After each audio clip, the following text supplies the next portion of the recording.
সিরিয়ার সাবেক president Bashar আল আসাদের পতন শুধু তার একার নয়, তার পতনে শেষ হয়েছে পুরো আসাদ পরিবারের সাম্রাজ্য।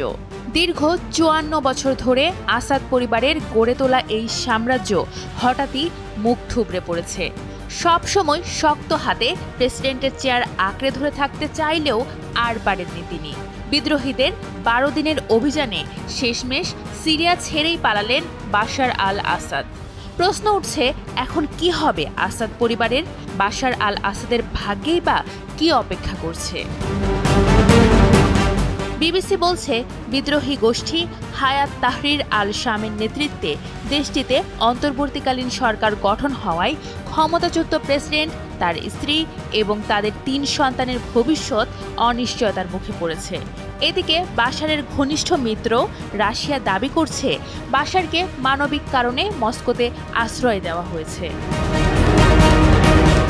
বাশার ও তার পরিবার এখন রাশিয়াতেই আছেন।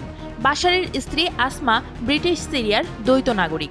London school of economics and political সায়েন্সের ভিজিটিং ফেলো ডক্টর নেসরিন আলফেরাই বিবিসিকে বলেন, আসমার ব্রিটিশ পাসপোর্ট রয়েছে, তাই রাশিয়ার পরিবর্তে তিনি যুক্তরাজ্যে ফিরে যেতে পারেন। ২০২২ সালের এক প্রতিবেদনে জানা গেছে, আসাদ পরিবারের বর্ধিত সম্পদের পরিমাণ ১ থেকে ২ বিলিয়ন ডলার।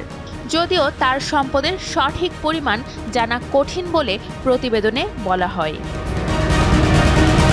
এদিকে আবু মোহাম্মদ আল জোলানি বলেন, রাজনৈতিক বন্দীদের নির্যাতনের সঙ্গে ক্ষমতাচ্যুত সরকারের কোনো জ্যেষ্ঠ কর্মকর্তার সম্পৃক্ততা পাওয়া গেলে তার নাম প্রকাশ করা হবে।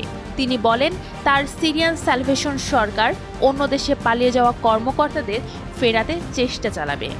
এদিকে বিবিসি বলছে, আসাদ রাশিয়া ছেড়ে অন্য এমন কোনো দেশে যাবেন না যেখান থেকে তাকে সিরিয়ায় ফেরত পাঠানোর সুযোগ আছে বা তাকে অপরাধের জন্য অভিযুক্ত করার সুযোগ হতে পারে।